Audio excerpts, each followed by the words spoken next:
Welcome back to another technical video. Today, I'll be going through your question, answering it, and hopefully finding that solution you're looking for.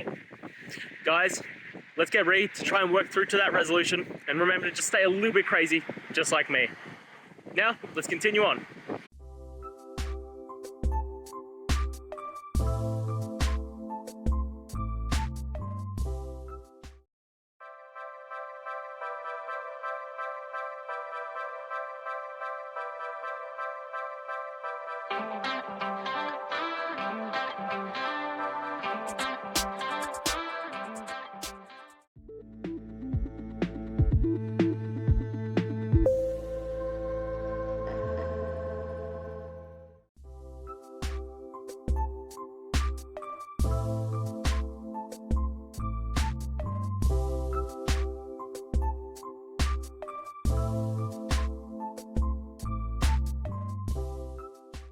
And that's it, guys. We've gone through the solutions and I'm hoping that it resolved your issue.